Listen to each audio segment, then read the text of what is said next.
Welcome to Meg Talks, the Move with Meg podcast. I'm Megan Kerrigan, and I will be sharing ideas on how you can become a more consistent and confident dancer that understands your body and mind.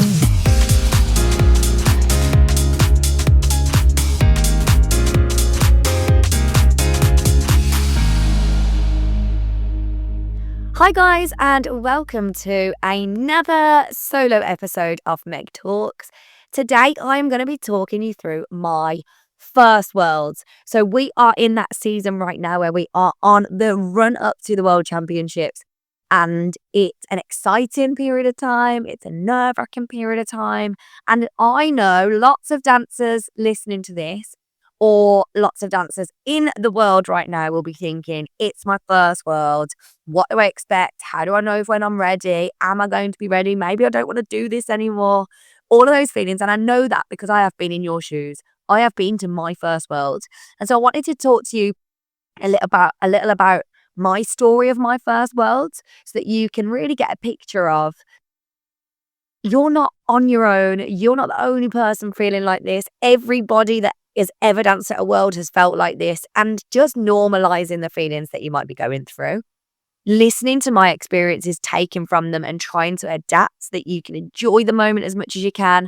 And then also some tips that you can take with you on your journey. So the mad thing about my first worlds is, obviously, you go to your first worlds when you're I was 11, but I'd not long turned 11. So it's just been my birthday in January. So I had just turned 11.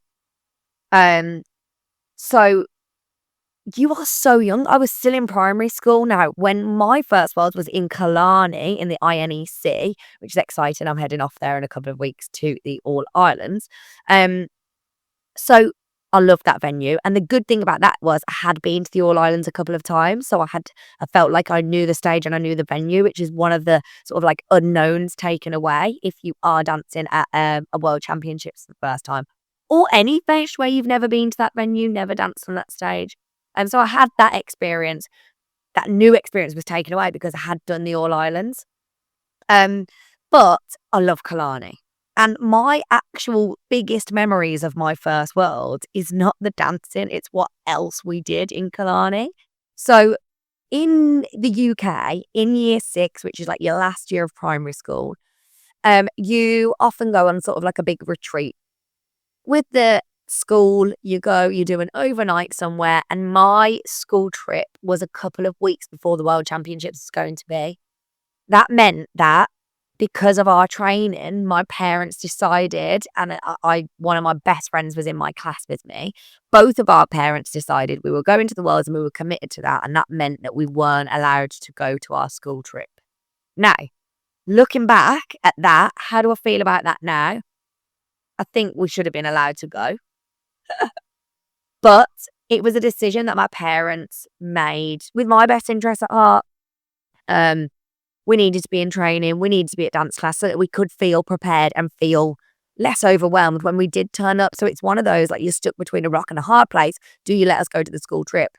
What the compromise was that when we did go to Killarney, we would spend some time doing the things with our families that our friends would have done on the school trip. So we had plans to go donkey trekking, and this was the promise to us, like, yes, you're going to miss this, and I understand this is disappointing, but it's for this greater good, and we will also do these nice things while we're away all together as like two families. So there was a compromise. Now, I think obviously that's also teaching, looking back on it, it's also teaching that you can't always have everything, and sometimes you have to sacrifice things that you really want to do for your bigger goals. So I do think that there was a really good message in that. Like, if you're going to go to the World Championships, you really need to focus on that and do it right. And I think that still applies to me now in life. I find it really difficult when I'm doing high rocks to not completely really go full in and commit. And maybe that's because that is what I was sort of shown to do from a very young age. So off we went to the Worlds in Killarney. I definitely didn't have, or I don't remember having, and I think these days this is slightly different, but I think I genuinely do not remember having any big goals, really having any goals towards what I wanted to achieve at that World Championships, um, which is pretty mad because I probably did in my head. I don't think it was ever spoken to me like, what is your goal? What do you want to achieve? Um, so I think that's one thing that I was definitely missing in this is that having some sort of vision of what I wanted to achieve, what I thought was feasible, and a guided experience of that. I think I was really missing like sitting down with somebody, sitting down with teachers, sitting down with parents, and working through, okay, what's the big goal? What's the push goal? What would I be happy with? How do I want to perform? How do I want to feel on the day? And I actually do think that's a really vital part of feeling prepared. As much as we don't want huge, outrageous goals that aren't actually doable and aren't actually achievable for us. That's why when we do set goals, we do them on purpose with a push goal that is like, oh my goodness, I'd be overwhelmed if I got this. And then like I'd be happy with goal that's like definitely more achievable and you feel a lot more confident with. So I think that's one thing I definitely would advise you to do. And I think that is different to what I did and what I experienced at my first Worlds. Because I thinking back to it, I don't have any recollection of going into it with any aim at all. Now, maybe that's a good thing in another way because I went in and I kind of just enjoyed it, I think. I definitely felt this overwhelming sense of um what's the word? Annabelle uses it quite a lot and it's gone from my brain, like occasion, basically. Now, what I want to tell you is it is going to feel like this big occasion. There's been a big build up. Everybody said good luck to you before you left to go and travel to the world. Like all of this is different maybe to other competitions that you attend. If it's your first Worlds as well, whether that be the first year you can qualify and you've qualified, or whether it's taken you a couple of years to qualify to it, even that can add a bigger occasion because there's been this big build-up of all of these years and all of this trying. So I think stopping and reminding yourself that this is just a fesh. Although it is your first Worlds, you're doing 2 to 3 dances that you've done before on a stage in front of people in numerous feshes. So reminding yourself that this is just a fesh is something that will help to, you're not going to get rid of that sense of occasion. And we don't want to essentially because that is a big part of the world and it is a huge achievement and the occasion feeling of it on a big stage in a big venue in this auditorium is fantastic and that's part of the magic. But if that is overwhelming you, then pull it back. Remind yourself it is literally just a fesh. And I think if somebody, again, had that conversation with me at my first Worlds and in the build up to it, again, I think I would have felt a lot better and more confident on the day. My best friend at dance class was a boy, Thomas Dern, and he was the same age group as me. And he actually won the Worlds that year. So my recollections of that Worlds were way more about him winning and celebrating that and enjoying that and being like, what, my friend is a world champion, rather than I came 7th, which obviously, now looking back, I definitely did not understand the achievement that was. I don't think my parents really understood that. And I think, again, having an understanding of that would have also helped me a little bit more. And like I say, if I had a goal and I had reached it, then it might have given me that little bit more of a sense of, I'm really proud of myself. And I definitely did feel proud of myself, obviously, on the day. But I just think looking back, if I had done the goal setting, if I had a bit of a better understanding of this as an event, then I would have also appreciated the placement more. Now, of course, alongside that comes, I might have also been more disappointed. So again, we weigh it up in that way of, okay, we need to also have that performance goal and not just pin everything on our placement on the day. So am I happy as long as I've done 3 good rounds or 2 good rounds and my teachers are really happy and they've been really, really proud of me?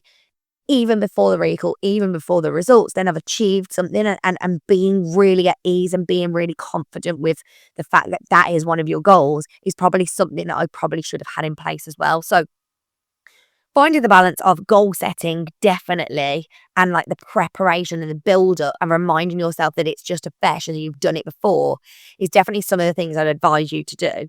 Um, we had a wicked time. Anyway, I'm going to tell you this story of when we were there before I go back into being all serious, because it's one of the funniest things that we always remember as well. My brother was, he always came, and my friend's brother came. So when we went out to have this nice day where we did our donkey trekking and we went sightseeing and we did all these things, my brother's really, really injury prone. He's just an idiot, if I'm allowed to say that. So we went on these, all of this happened to him in one day. So we went out donkey trekking. So on our donkeys going up and down the hills, it was wicked. He got a horsehair or a donkey hair in his eye and had an allergic reaction. So his eye swelled up huge and he could barely see out of it. It was like red and had all this gunk bunking out of it. Then we went to this gorgeous viewpoint that Ladies View, which is beautiful. If you ever go to Killarney, go there. But we went there and we went to this waterfall trek. So you go up this nice waterfall and you can look at the waterfall. Anyway, my brother decides it would be a great idea for him to climb the waterfall. So the next minute is dangling off a branch halfway up the waterfall. And my dad's basically is going, "Dad, I don't know what to do." And Dad's basically like, "Well, you've got yourself in a bit of a pickle now. You're going to have to sort of let go because I can't get you." So anyway, he lets go, scrapes all his arm. So all his arm is like scratched. So then he's then we go to another place. So this is the second thing he's done. Then we go to another place and I think it's Muckross House, where like you go and see this big manor house and there's a lake and you go for a walk around. So we did that. So he went to wash his eyes in the in the fresh water, and as he put the water into his eye, he fell in. So then he'd fallen into the lake. Bear in mind, this is like April in Killarney, so it wasn't warm. So he was freezing then. And then the last thing, when we got back to the venue, got back to the hotel, Mum put I can't remember what cream it was. I think it was Vaseline on the scratches on his arm, and he had an allergic reaction to that, and it blistered, and his arm was like swollen and bright red. So all that happened in one day. So maybe that was overwhelming, and that stole all of my other memories from this World Championships. But how mad is that? Injury prone or what? But yeah, that's always like the biggest story we always remember about that first Worlds and about our little year 6 trip day out, basically. But yeah, I think the main thing I wanted you to take from this is that, yes, I went on to achieve these huge things of winning the Worlds, but my first World was a similar feeling to what you're feeling right now. It was an experience I'd never had before in a venue that potentially you've never danced in before. There's a new sense of overwhelming sort of occasion that you've never had before. There's a build up like you've never had before. I think having that time, and parents listening to this with your younger dancers, I think having that sit down and talking to them about, right, we have no expectations going here. This is something brand new. This is something we're going to be against dancers you've never been against before. The fact that you're even going here is an incredible achievement. And sort of bringing that sense of occasion down, bringing that sense of like pressure that they will be putting on themselves down, and remind them that you're just so proud of them for putting themselves through the dedicated process of going to a World and trying to be your absolute best. That is something you should be way more proud of your dancer for, rather than them placing at the World or getting a recall. It is that putting themselves through this discomfort, essentially.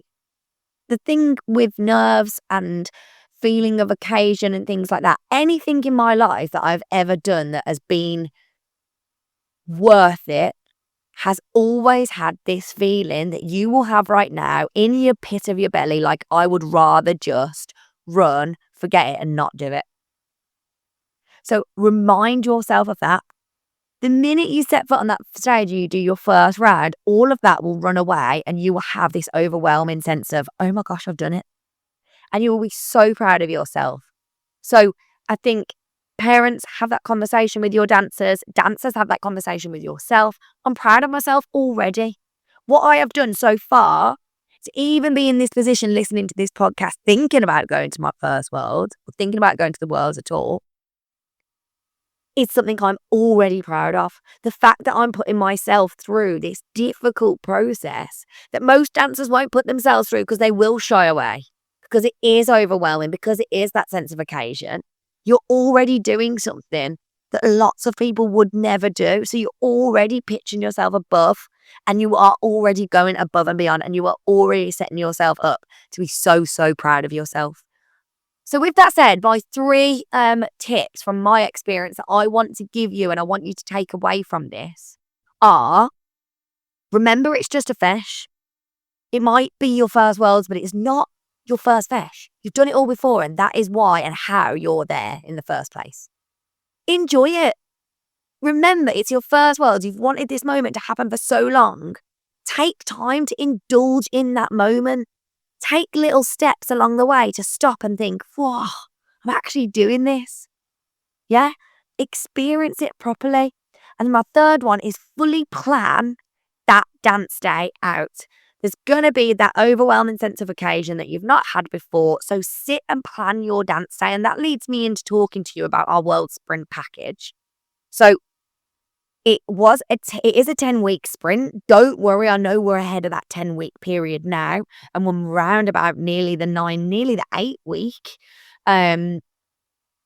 But that is good because none of our lives have happened yet. So with the World Sprint, it's £147. You're going to get access to the Gold Club for 12 weeks. So you're going to get access to 3 months of the Gold Club. For this. If you've already got the Gold Club, you can have the add-ons of the bonuses. So your bonuses are a countdown wall planner, so you can print this out and tick off as the days go on, counting down to the world. This isn't supposed to make it overwhelming. This is supposed to help you to process what's coming, to feel and enjoy that sense of build-up, and to remind yourself that you are proud of yourself for this. You'll get a WhatsApp dance assessment by me. So that means you'll send your videos of yourself dancing to me, and I will give you feedback as to how to use the Gold Club in this 8-week final run-up. So it's just those polishing little pieces that might be, oh, your hips look a little bit tight in this. If you stretch those and go and use our hip flexibility classes, then that's going to help to make you feel better, to keep you injury-free in the run-up to Worlds. So yeah, you'll get that, which is my bespoke service to you. You will get a World Championship specific goal setting session live in Zoom with Annabelle. So as I spoke about earlier, having those goals, having the performance ones, the push ones, the happy with ones, I'm really, really thinking through those. That's going to happen on Thursday, the 13th of March. Now, if you can't make it live, all of these will also be recorded and sent straight out to you if you purchase it. You'll get a World Championship specific makeup class with Rachel on Zoom, and you'll also get access to her makeup slots for the Worlds, the CLRG Worlds, that is, in Dublin. That's going to be the 5th of March. And you will get a live Zoom with me where we will go through and plan your competition day to within an inch of its life. So you will go into that competition knowing exactly what you're going to do at what time the next day, taking all the guesswork out so that sense of occasion and the nerves, we are taking all the controllables and having them ready so that you can focus and not be distracted on the big day. And that is going to be on 2nd of April. You'll also get a fresh feedback form with your video talk through. So with that, in the run-up to the Worlds, you're going to be doing a couple of feshes, I guess, and it's going to help you to learn from those and put together your fesh formula for the World Championships. So you get all of that for £147. If you are a Gold Club member already, you get the add-on, so you get all the bonuses for just £39. I'm going to pop the link in the show notes. If you don't have it already, honestly, it's an insane product that you definitely want to get your hands on. This is for you if you want to be clear on your what, why, and how to improve the weaker area of your dances in time for the Worlds. This is for you if you want to feel prepared for the World Championships in 2025. It's for you if you want to set big goals and reach them for the World Championships 2025. And it is for you if you want to have a clear, structured plan to follow in the run-up to the Worlds. And finally, it's for you if you want to walk on that stage at the Worlds 2025 feeling confident and ready. Now, if any of those sound like you, then you are in the right place. Head down to the show notes right now and get access to this World Championship sprint. I'm also going to read out to you some of the feedback from last year's World Sprint because honestly, I absolutely loved it. And the dancers did too. So let me just get hold of those.